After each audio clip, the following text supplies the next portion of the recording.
আমার শাশুড়ি মা আমাকে গ্রামের বাড়িতে পাঠিয়ে দিলেন শ্বশুরমশাইয়ের সাথে। সেদিন হঠাৎ বৃষ্টি এলো আর আমি বাইরে ভিজে বাড়িতে ঢুকলাম। বুঝতে পারলাম শাড়িটা পুরো ভিজে গেছে, আর খোলা চুলগুলো কাঁধের উপর নেমে পড়ছে। বৃষ্টির জল মুখ দিয়ে গড়িয়ে পড়ছিল আর ঠান্ডা বাতাসে এক শীতল অনুভূতি হচ্ছিল। বৃষ্টিতে ভেজার অভিজ্ঞতাটা যেন একেবারেই অন্যরকম ছিল। ঘরের মধ্যে মোমবাতির মৃদু আলো আর বাইরের বৃষ্টির ঝিরঝির আওয়াজ পুরো পরিবেশটাকে অসাধারণ করে তুলেছিল। শাড়ি ঠিক করতে করতে আমি শ্বশুরমশাইকে বললাম, বাবা জানালার দরজাগুলো বন্ধ করে দেবেন, নইলে জল ঘরে ঢুকে যাবে। আমার কথা শোনার সাথে সাথেই তিনি জানালাগুলো বন্ধ করে দিলেন, কিন্তু তার দৃষ্টিটা কিছুক্ষণ আমার উপর স্থির ছিল। দিনে কিছুক্ষণ আমাকে দেখলেন, সম্ভবত দেখছিলেন আমি পুরোপুরি ভিজে গেছি কিনা। আমি তারই দেখাটা অনুভব করলাম, কিন্তু কিছু না দেখার ভান করে বললাম, বাবা মোমবাতিটা নিয়ে উপরের ঘরে চলুন, যেন আমি কাপড়টা বদলাতে পারি আর একটু আরামে বসতে পারি। শ্বশুরমশাই কিছুক্ষণ পরে তার দৃষ্টি সরিয়ে নিয়ে বললেন, ঠিক আছে বৌমা, চলো উপরের ঘরে যাই। আমরা দুজন উপরের ঘরে গেলাম। তারপর আমি বাথরুমে গিয়ে বাবাকে দেখে বললাম, বাবা এখানে এতগুলো কল কেন খোলা রাখছেন? আপনি এখানে দেখুন এবং জল বন্ধ করুন। বাবুজি বাথরুমে এসে নলগুলো বন্ধ করতে লাগলেন। ঠিক তখনই আমার পা হঠাৎ ফসকে গেল আর বাবুজি আমাকে তখনই ধরে ফেললেন। আমার মনে তখন বেশ অস্বস্তি হচ্ছিল, কিন্তু আমরা দ্রুত পরিস্থিতি সামলে নিলাম। শ্বশুরমশাই আমাকে বাথরুমে, বন্ধুরা আজকের গল্পটি আরও স্পেশাল, কেউ মিস করো না এবং দয়া করে গল্পগুলো ভালো লাগলে ভিডিওটি লাইক, শেয়ার এবং চ্যানেলটি সাবস্ক্রাইব করো প্লিজ। যাই হোক, এমন সময় আমার শাশুড়িমার ফোন এলো। আমি আগের থেকেই বুঝতে পারছিলাম যে কিছু একটা গুরুত্বপূর্ণ কথা হবে, কারণ তিনি সাধারণত তেমন কোনো কারণ ছাড়া এত তাড়াতাড়ি আমাকে ফোন করেন না। আমি তখন অফিসে ছিলাম। আমি ফোনটা তুলে নিলাম এবং তার কণ্ঠে হালকা উত্তেজনা লক্ষ্য করলাম। তিনি সরাসরি বললেন, বৌমা, তোমাকে তোমার বাবুজির সাথে গ্রামে যেতে হবে, অনেক গুরুত্বপূর্ণ কাজ আছে। আমার শাশুড়ি মার কথা শুনে আমি একটু অবাক হয়ে গেলাম। আমার মাথায় তখনই ভাবনা এল, কেন তিনি নিজে যাচ্ছেন না এবং কেন আমাকে যেতে হবে। আমি শান্তভাবে বললাম, শাশুড়ি মা, আপনি এবং আপনার ছেলে কি একসাথে যেতে পারতেন না? আমার অফিসের কাজ রয়েছে। শাশুড়ি মা একটু গম্ভীর হয়ে বললেন, বৌমা, তুমি তো জানো আমি যখনই বাইরে যাই আমার শরীরটা ভালো থাকে না, আর তোমার ছেলে সব সময় নিজের কাজে ব্যস্ত থাকে বা তার বন্ধুদের সাথে মিলে মদ খেয়ে সময় কাটায়। ওকে বোঝানোর চেষ্টা করেও কোনো লাভ হয় না, তাই আমি তোমার উপরে ভরসা করি।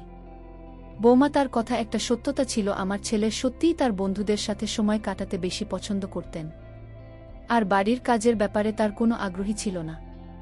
পরিস্থিতি বুঝে আমি শাশুড়ি মাকে বললাম, ঠিক আছে শাশুড়ি মা, আপনি যেমন চান। শাশুড়ি মা তখন শান্তভাবে বললেন, বৌমা, তোমাকে প্রপার্টির কাজ দেখার জন্য যেতে হবে, এটা খুবই জরুরি, আর তুমি ঠিকভাবে সামনে নিতে পারবে বাবুজির সাথে। সোমবার থেকে বুধবার পর্যন্ত সেখানে থাকলেই চলবে। বৃহস্পতিবার কাজ শেষ করে তুমি শুক্রবার বা শনিবার বাড়ি ফিরে আসতে পারে। আমি তাকে আশ্বস্ত করে বললাম, ঠিক আছে শাশুড়ি মা, আপনি চিন্তা করবেন না, আমি বাবুজির সাথে চলে যাব। আমি দ্রুত সিদ্ধান্ত নিলাম এবং ভাবতে লাগলাম যে গ্রামের যাওয়া আমার জন্য একটি নতুন অভিজ্ঞতা হতে পারে। আসলে অনেকদিন ধরে আমি বাড়ি আর অফিসের কাজের মধ্যে আটকে ছিলাম, তাই একটা বিরতির প্রয়োজন অনুভব করছিলাম। শাশুড়ি মা ঠিকই বলেছিলেন, গ্রামের বাড়িটা বেশ বড় এবং সুন্দর ছিল। হয়তো এই পরিবর্তন আমার জন্য একটু নতুনত্ব নিয়ে আসবে। তো বন্ধুরা, এবার আমি আপনাদের আমার বাবুজির ব্যাপারে বলি, মানে আমার শ্বশুর মশাইয়ের ব্যাপারে। আমার শ্বশুর মশাইয়ের বয়স প্রায় ৭০ বছর হবে, কিন্তু এই বয়সেও তিনি বেশ শক্ত সমর্থক এবং পরিশ্রমী। আমাদের ব্যবসা শুরু থেকেই ভালোই চলেছে, তাই আমাদের পরিবারে কোনো কিছুর অভাব নেই। আমাদের বাড়িতে গাড়ি, চাকর বাকর এবং বড় একটা গ্রামের বাড়ি আছে। আমার একটা মেয়ে আছে, তবে সেই টেস্ট টিউব পদ্ধতির মাধ্যমে জন্মেছে। হ্যাঁ, আমার মেয়ে আমার স্বামীর মাধ্যমে জন্মায়নি, কারণ আমার স্বামীর সেই সক্ষমতা নেই। এই শত্রুটি কেবল আমি এবং আমার শ্বশুরমশাই জানেন, বাড়ির অন্য কেউ, এমনকি আমার শাশুড়ি মাও এই ব্যাপারে কিছু জানেন না। যখন শাশুড়ি মা আমাকে গ্রামের বাড়িতে যেতে বলেছিলেন, আমি ভেতর থেকে একটু খুশি হয়েছিলাম। সেদিন রাতেই আমি পরের দিন গ্রামের বাড়িতে যাওয়ার প্রস্তুতি নিতে শুরু করলাম। এরপর আমি আমার শ্বশুর মশাইয়ের ঘরে গেলাম। আমাদের বাড়িতে সবসময় একটা নিয়ম ছিল যে মহিলারা বাড়ির ভেতর মাথায় শাড়ির আঁচল রাখবে। আমাদের বাড়ি নিয়ম ছিল যে কোনো পুরুষের সামনে মাথার আঁচল ছাড়া থাকা ঠিক নয়। হ্যাঁ, আমি নিজেকে এক সংস্কারী বৌমা হিসেবে গর্ব করি। আমি তখন আমার শ্বশুর মশাইদের ঘরে প্রবেশ করলাম, কিন্তু দেখলাম তিনি তখন বই পড়ছেন। আমি বললাম, বাবুজি, বইটা বেশিক্ষণ পড়বেন না, কাল আমাদের খুব সকালে গ্রামের বাড়ি রওনা দিতে হবে। আপনি তো নিজেই এটা আমাকে বলেছিলেন। আমি শ্বশুরমশাইয়ের ব্যাগেও কিছু প্রয়োজনীয় জিনিস রেখেছিলাম, তবে তখন লক্ষ্য করলাম তার মনোযোগ অন্য কোথাও ছিল। তিনি দিকের দিকে না তাকিয়ে অন্য দিকে দেখছিলেন। একটা বিষয় বলা হয়নি। আমার নাম প্রিয়া। আমি একজন সাধারণ কিন্তু আত্মবিশ্বাসী নারী যে একটি সুশীল পরিবার থেকে এসেছে। আমার বয়স ৩০ বছর, উচ্চতা ৫ ফুট ২ ইঞ্চি এবং আমি একটু স্বাস্থ্যবান। আমার গায়ের রং ফর্সা। আমি যখন শাড়ি পরি সেটা অনেকটা একটা মডেল বিপাশা বসু স্টাইলে পরি, আর প্রায় লোকের দৃষ্টি আমার দিকে আটকে যায়। আমি এসব বলছি যাতে আপনি আমার কল্পনা করতে পারেন এবং আমার গল্প পড়ার সময় আমার চেহারা আপনার মনে স্পষ্টভাবে ফুটে ওঠে। আমি একজন সাধারণ মেয়ে যে পরিবার ও সমাজে নিয়মের মধ্যে জীবন যাপন করছি, কিন্তু এবার গল্পে কিছু একটা আলাদা ঘটেছে, এমন কিছু যা আমার জীবন নতুন মোড় নিয়ে এসেছে, যা আমি কখনো স্বপ্নেও ভাবতে পারি না। আমরা দুপুরের পর একটু দেরিতে রওনা হলাম। আমরা গাড়িতে যাচ্ছিলাম, আর আমার শ্বশুরমশাই গাড়ি চালাচ্ছিলেন। ট্রাফিকের কারণে আমরা সন্ধ্যা ৭টার দিকে গ্রামে পৌঁছালাম। সেখানে আমাদের একটি ছোট্ট সুন্দর বাড়ি আছে, যা একটি ছোট্ট পাহাড়ের উপরে অবস্থিত। যদিও পাহাড়ে অবস্থিত, গাড়ির সহজেই সেখানে যেতে পারে। বাড়িটি একতলা, চারপাশে সুন্দর পাহাড় আর ঠান্ডা বাতাস বইছিল। আমাদের কিছু আত্মীয় সেখানে ছিল, তাই তারা আমাদের রাতের খাবারের জন্য আমন্ত্রণ জানিয়েছিল। সেখানে আমাদের বাড়ির দেখাশোনা করার জন্য সুনীল নামের একজন কর্মচারীও ছিল, কিন্তু তার বাড়ির কোনো একজনের শরীর খারাপ হওয়ায় সে পরদিন সকালে বাড়ি ফিরতে চাইছিল, আর শ্বশুরমশাই তাকে গ্রামের বাড়িতে যাওয়ার অনুমতি দিয়েছিলেন। বাইরে তখন বৃষ্টি হচ্ছিল, আর আমরা আত্মীয়ের বাড়িতে রাতের খাবার খেতে গেলাম। আমরা খাওয়া দাওয়া সব আয়োজন সেখানেই করেছিলাম। কিছুক্ষণের মধ্যেই আমার বড় শাশুড়ি মা এলেন এবং আমাদের মধ্যে কিছু পারিবারিক আলোচনা হলো, যা সাধারণত পরিবারে হয়ে থাকে। সেই রাতে বড় শাশুড়িমা আমাদের বাড়িতেই থেকেছিলেন। আমার শ্বশুরমশাই এবং বড় শাশুড়ি মায়ের স্বামী একসাথে বসে তাদের বাড়িতে মদ্যপান করছিলেন, এবং এভাবেই আমাদের রাত কেটে গেল। সোমবার এভাবেই শেষ হল। পরের দিন মঙ্গলবার শ্বশুরমশাই তার কাজে বেরিয়ে গেলেন, আর আমি বড় শাশুড়ি মায়ের সাথে ছিলাম। সেই রাতে আমরা বড় শাশুড়ি মায়ের বাড়িতে রাতের খাবার খেলাম, এবং আমার শ্বশুরমশাই আবারও বড় শাশুড়ি মায়ের স্বামীর সাথে বসে মদ্যপান করছিলেন। আমার শ্বশুরমশাই ও মদ্যপান করেন, তবে তিনি আমার স্বামীর মতো অতিরিক্ত পান করেন না। কিছুক্ষণ পর শ্বশুরমশাই বললেন, বৌমা, আমি বাংলার দিকে যাচ্ছি। বড় শাশুড়ি মা বললেন, আপনি যান, আমাদের আরও কিছু কথা আছে। কিছু সময় পরে আমি বড় শাশুড়ি মায়ের বাড়ি থেকে বেরিয়ে এলাম। তখন বাইরে প্রবল বৃষ্টি হচ্ছিল, তাই বড় শাশুড়ি মা আমাকে একটি ছাতা দিলেন, এবং আমি বাড়ি ফিরে এলাম। বাড়িতে এসে দেখলাম শ্বশুরমশাই আবারও মদ্যপান করতে করতে টিভি দেখছেন। আমি বাড়িতে পৌঁছানোর সময় বৃষ্টি এবং বাতাসের কারণে পুরোপুরি ভিজে গিয়েছিলাম। আমাদের বাড়িটি ছিল বেশ বড় একটা বাংলো, কিন্তু আমি সেটিকে বাড়ি বলতেই বেশি ভালোবাসতাম। নিচে ছিল একটি বড় হলো রুম এবং উপরে কয়েকটি ঘর। ছাতাটি ছিল ছোট, আর যখন বৃষ্টিতে ভিজে আমি ঘরে ঢুকলাম তখন অনুভব করলাম আমার শাড়িটি পুরোপুরি ভিজে গেছে। আমার খোলা চুলগুলি কাঁধের উপর নেমে এসেছিল, আর সেগুলোতে এখনও বৃষ্টির জল ঝরছিল। ঠান্ডা বাতাসের জন্য হালকা শীত লাগছিল। বৃষ্টিতে ভেজার অনুভূতি একেবারেই আলাদা ছিল। ঘরের ভেতরে মোমবাতির হালকা আলো আর বাইরের প্রবল বৃষ্টির শব্দ পরিবেশটিকে আরও বিশেষ করে তুলেছিল। আমি আমার শাড়ির আঁচল ঠিক করতে করতে শ্বশুরমশাইকে বললাম, বাবুজি, জানালা এবং দরজা বন্ধ করে দিন, না হলে জল ভিতরে চলে আসবে। আমার কথা শুনে তিনি সাথে সাথে জানালাগুলি বন্ধ করে দিলেন, তবে কিছুক্ষণ ধরে তার দৃষ্টি আমার দিকে স্থির ছিল। তিনি আমার দিকে তাকিয়েছিলেন, যেন দেখার চেষ্টা করছিলেন আমি সম্পূর্ণ ভিজে গিয়েছে কিনা। তার সেই নজর আমার একটু অস্বস্তি লাগল। আমি সেটাকে উপেক্ষা করে বললাম, বাবুজি, মোমবাতি নিয়ে উপরের ঘরে চলুন, যাতে আমি কাপড় পরিবর্তন করে একটু বিশ্রাম নিতে পারি। কিছুক্ষণ পরে শ্বশুরমশাই তার দৃষ্টি সরিয়ে নিলেন এবং সম্মতি জানিয়ে বললেন, ঠিক আছে বৌমা, চলো ও পড়ে যাই। আমি এবং শ্বশুরমশাই উপরের ঘরে চলে গেলাম।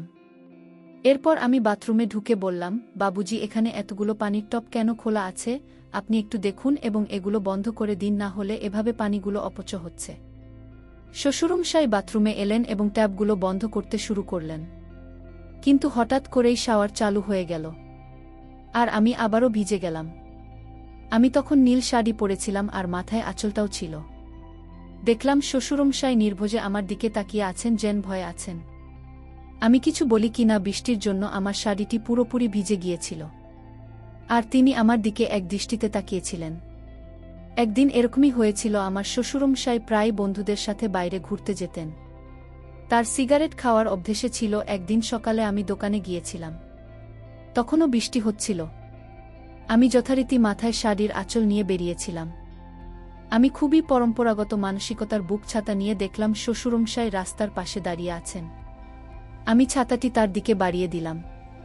কিন্তু দেখলাম তিনি আমার দিকে এক দৃষ্টিতে তাকিয়ে আছেন। তার চোখ যেন আমার দিক থেকে সরতেই চাইছিল না। মনে হচ্ছিল আমাকে তিনি কিছু বলতে চান। বাড়ি ফিরে এসে আয়নায় তাকিয়ে দেখি শাড়ির সামনের অংশ কিছুটা ভিজে গিয়েছে, যা আমার চেহারায় আলাদা একটা সৌন্দর্য এনে দিয়েছে। শাড়িটির শরীরের সাথে লেগে থাকায় নিজেকে একটু অন্যভাবে দেখলাম। পিছনের দিকটাও কিছুটা ভিজে গেছে, সেটা খেয়াল করলাম। এরপর আমি কিছু দরকারি জিনিস নিয়ে ঘরের কাজ করতে শুরু করলাম। আমি কাজ করতে করতে ভাবছিলাম, এটা বেশ মজার বিষয় যে এমন একটা পরিস্থিতিতে নিজেকে খুঁজে পাচ্ছি, তা ইচ্ছে করেই শ্বশুরমশায়ের সামনে দিয়ে আশাবা করছিলাম। ঝাড়ু দেওয়ার সময় নিচু হয়ে কাজ করতে হতো, আর আমি আমার উপস্থিতি তার নজরে আনতে চেষ্টা করতাম। শ্বশুরমশাই ও মাঝে মাঝে তাকিয়ে দেখতেন, আর কিছুটা হাসি মুখে তার অভিব্যক্তি লক্ষ্য করতাম। আবার কিছুক্ষণ পর শ্বশুরমশাই ঘরে ফিরে এলেন। তখন আমি পুরোপুরি ভেজে গিয়েছিলাম, তাই শাড়ি বদলাতে হলো। শ্বশুরই বসেছিলেন যেখানে একটি আলমারি ছিল। আমি আলমারি খুলে আর একটি লাল শাড়ি বের করলাম। ঘরের পাশে আরেকটি ছোট্ট কক্ষ ছিল যেখানে আমি শাড়ি বদলাতে গেলাম। শ্বশুরমশাই তখন বারান্দায় বসে বিশ্রাম নিচ্ছিলেন। দরজাটা সামান্য খোলা রেখেছিলাম, কারণ ঘরে একটু বাতাস আসার দরকার ছিল।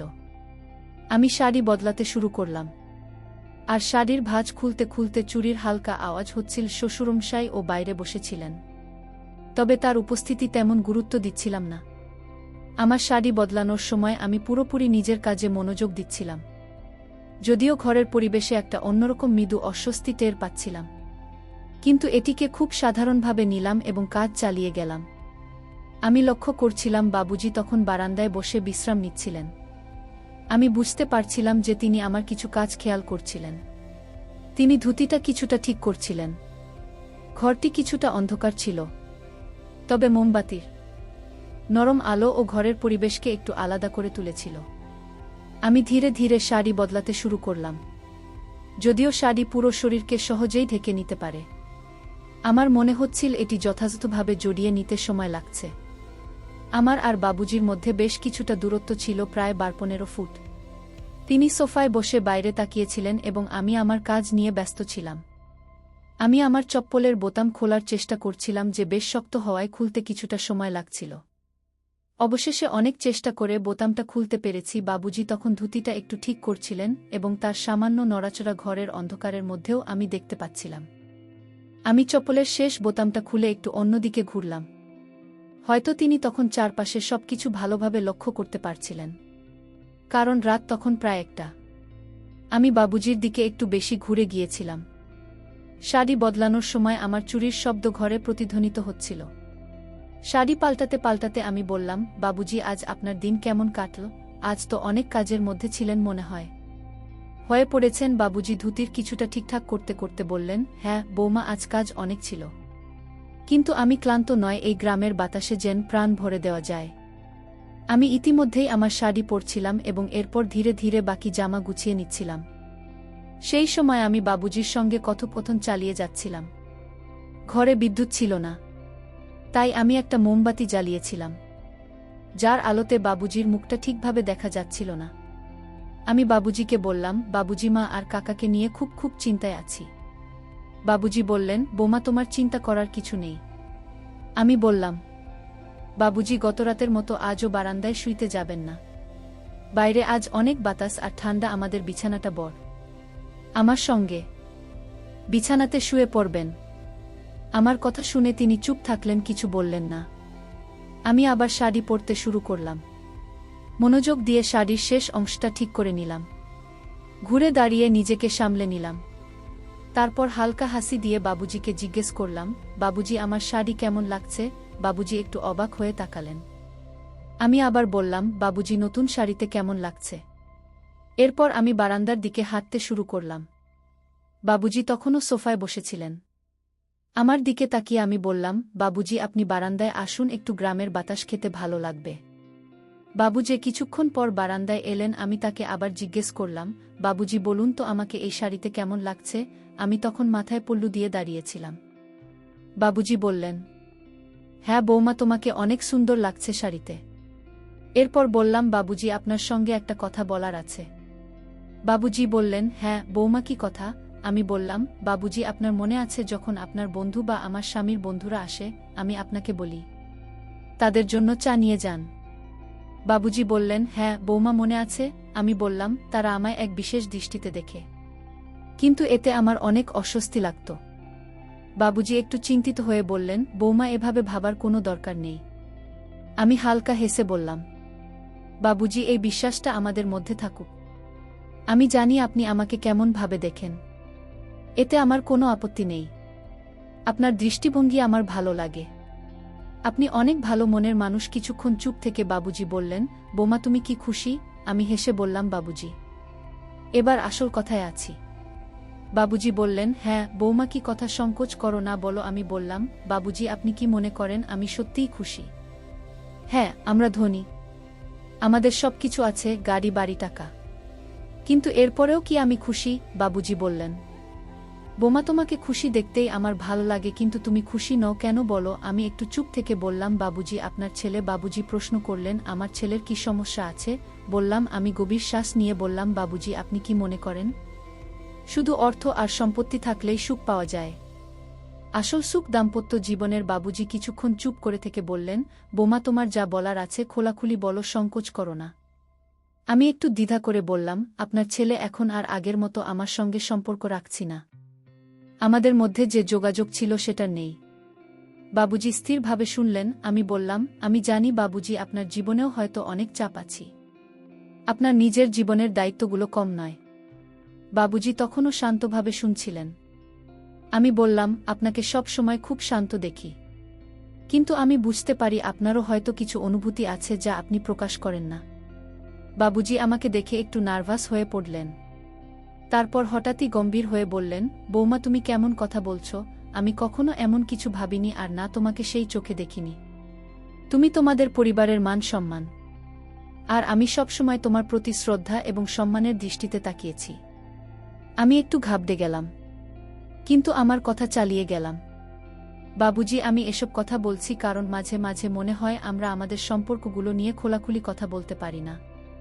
আপনি আমাকে খুব সম্মান করেন, কিন্তু আমি কয়েকবার আপনার চোখে কিছু আলাদা দেখেছি। বাবুজি কিছুটা অস্বস্তিতে পড়ে গেলেন, কিন্তু আবারও গম্ভীরভাবে উত্তর দিলেন, তোমার ধারণা ভুল বৌমা, পরিবারের সম্পর্কগুলো খুব পবিত্র এবং আমাদের সবসময় সেগুলো সম্মান করা উচিত।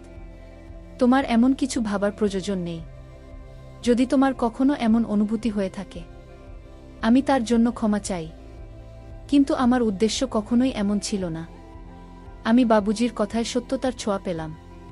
তিনি সবসময় পরিবারের দায়িত্ব সত্তার সঙ্গে পালন করেছেন, আর হয়তো আমি ভুল বোঝাবুঝি শিকার হয়েছি। আমি মাথা নিচু করে বললাম, মাফ করবেন বাবুজি, আমি হয়তো কিছু ভুল বুঝেছি। আমার মনে হয় আপনাকে বুঝতে আমার অনেক ভুল হয়েছে। বাবুজি কোমল স্বরে বললেন, বৌমা এই বাড়িতে তুমি আমাদের মেয়ের মতো। হ্যাঁ, আমি চাই তুমি সবসময় খুশি থাকো এবং এমন কোনো ভাবনা মনে না রাখো যা আমাদের সম্পর্ককে দুর্বল করে। সেই মুহূর্তে আমার মনে হলো আমি কথা বাবুজি আর আমার সম্পর্ক নিয়ে ভুল ধারণা বসে রেখেছিলাম।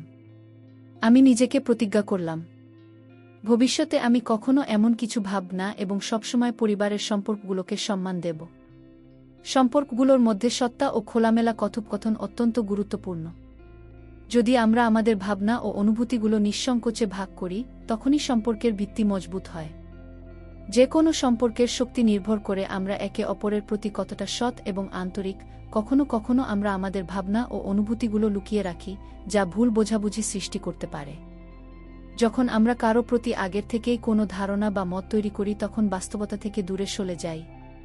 এই বিভ্রান্তি আমাদের সম্পর্কগুলোতে অপ্রয়োজনীয় চাপ তৈরি করে। যদি আমরা আমাদের মনের কথা খুলে না বলি, তাহলে অপর ব্যক্তি আমাদের সম্পর্কে সঠিক ধারণা পাবে না এবং ভুল সিদ্ধান্তে পৌঁছতে পারে। তাই একে অপরের সাথে খোলাখুলি কথা বলা অত্যন্ত গুরুত্বপূর্ণ। এতে শুধু আমাদের অনুভূতিগুলো পরিষ্কার হয় না, পাশাপাশি অন্যজন আমাদের অবস্থান ও চিন্তাভাবনা সম্পর্কে সঠিক ধারণা পায়। সৎ কথোপকথনের মাধ্যমে সম্পর্কের বিশ্বাস ও বোঝাপড়া বাড়ে, যা আমাদের একে অপরের আরও কাছাকাছি নিয়ে আসে। সম্পর্কগুলো সফল করার জন্য কথোপকথনকে সর্বোচ্চ গুরুত্ব দেওয়া উচিত। তো বন্ধুরা, এটাই ছিল আমাদের আজকের ছোট্ট গল্প। গল্পটা কেমন লাগলো জানাতে ভুলবেন না। আরও মজার মজার রোম্যান্টিক গল্প শুনতে চাইলে ভিডিওটি লাইক, শেয়ার এবং চ্যানেলটি সাবস্ক্রাইব করতে এবং বেল আইকনটি ক্লিক করতে ভুলবেন না। ধন্যবাদ।